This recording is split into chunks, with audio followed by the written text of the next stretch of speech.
Dying to be Stuckmocky, Chapter 8, Vira's Remorse. Vira and Fahyrjeon watched with amusement as Mirrin struggled to free himself from the woman's passionate embrace without hurting her. "Maybe I should introduce this form of combat to my clan when I get home," chuckled Fahyrjeon. "I would have thought you'd had enough of combat," said Vira. "Now that you're free, you don't ever need to fight again. We'll get you home and you can go back to just being a Stuckmocky, whatever that involves.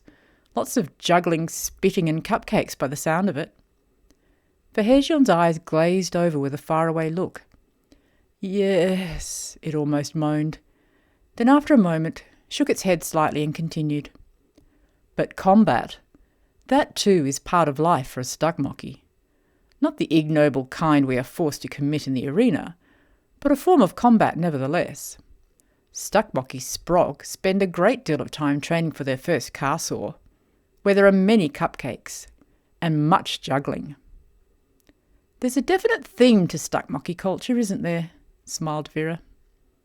At that moment, Mirrin finally succeeded at wresting the woman's arms from around his neck. "Madam," he exclaimed, "please compose yourself." "But you're Mirrin, fearless fighter. What hope do I have of maintaining my composure?" the woman sighed, as she gazed longingly at Mirrin's clenched hands restraining her wrists. At that moment, a motley rabble rounded the street corner some distance away and stopped to look around searchingly. "There they are!" shouted a fierce voice. No, he's mine!" protested the woman. She immediately began to run in the opposite direction, dragging Mirrin along by his desperate grasp on one wrist. Vira and Fahyrjeon sprinted behind, with frequent worried glances over their shoulders at the crowd rapidly gaining on them. "Vira, can you not freeze them?" pleaded Mirrin over his shoulder. Vira glanced at the lifeless console in her hand. "Unfortunately, I can't control non-playing characters, even on a full charge," she replied, mostly to herself. "I believe these people are in full charge," warned Fahyrjeon. "That's not quite," Vira began, when the woman suddenly stopped in her tracks and twisted her wrist frantically to release it. "Mirrin, my love, I know what these lowly types crave more than anything. Let me deal with them." Mirrin willingly let go his hold and continued running down the street, even faster without any encumbrance.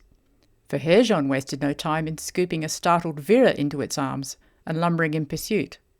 Behind them they heard the sound of many large coins bouncing a tinkling melody on the paving stones, followed by a chorus of delight. "Mirrin, my love, wait for me!" called the woman's voice behind them. Mirrin didn't slow even a fraction, until she then cried out, "I live just nearby.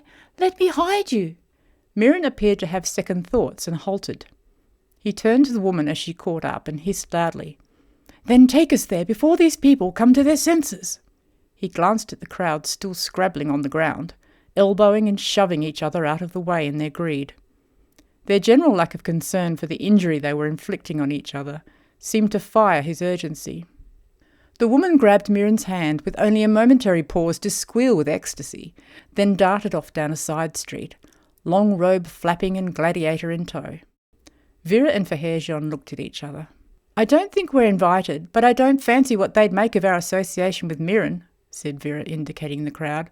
"Nor I," responded Fahyrjeon, lurching into a run after the fan and her prize. The Stuckmockian passenger caught up with the other two at what seemed to be the back door of a palatial home. The woman barely noticed the enormous beast carrying a young man enter the kitchen behind her, but the kitchen staff certainly did.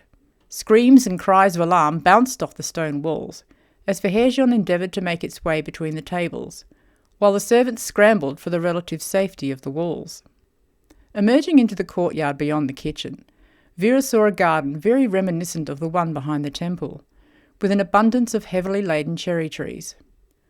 No, Fahyrjeon, not now!" Vira shouted, as she found herself plunged into the foliage of the nearest tree. Somehow, even without a hand free, Fahyrjeon managed to fill its mouth with cherries, and without breaking its stride, ploughed through the lower branches and out the other side. Vira brushed a scattering of cherries off herself as she wriggled out of Fahyrjeon's arms, forcing it to come to a halt. She looked around the courtyard and listened carefully, but could find no indication of the direction Mirrin had taken.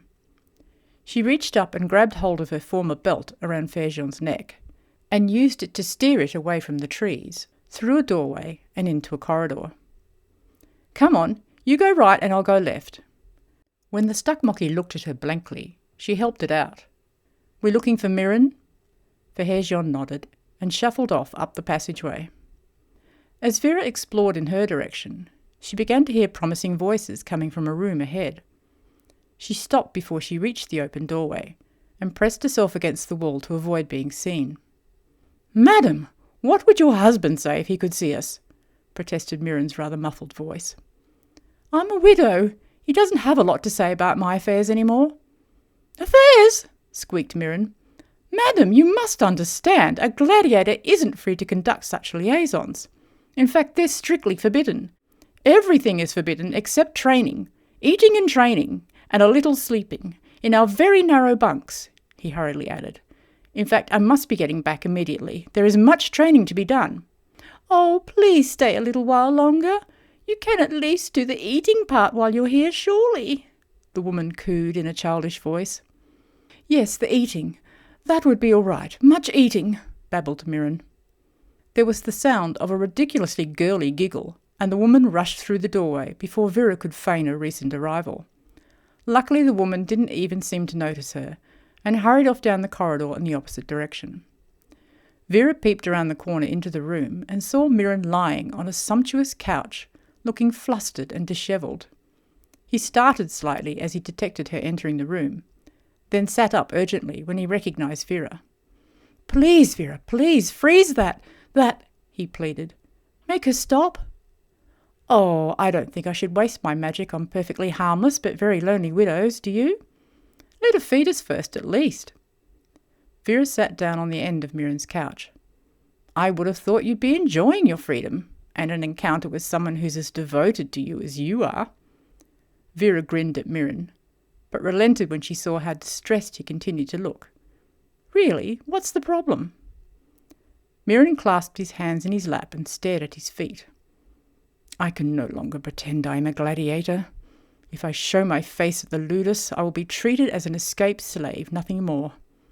They will beat me and find a way to dishonour me in the arena, a dishonour the crowd will be only too pleased to witness.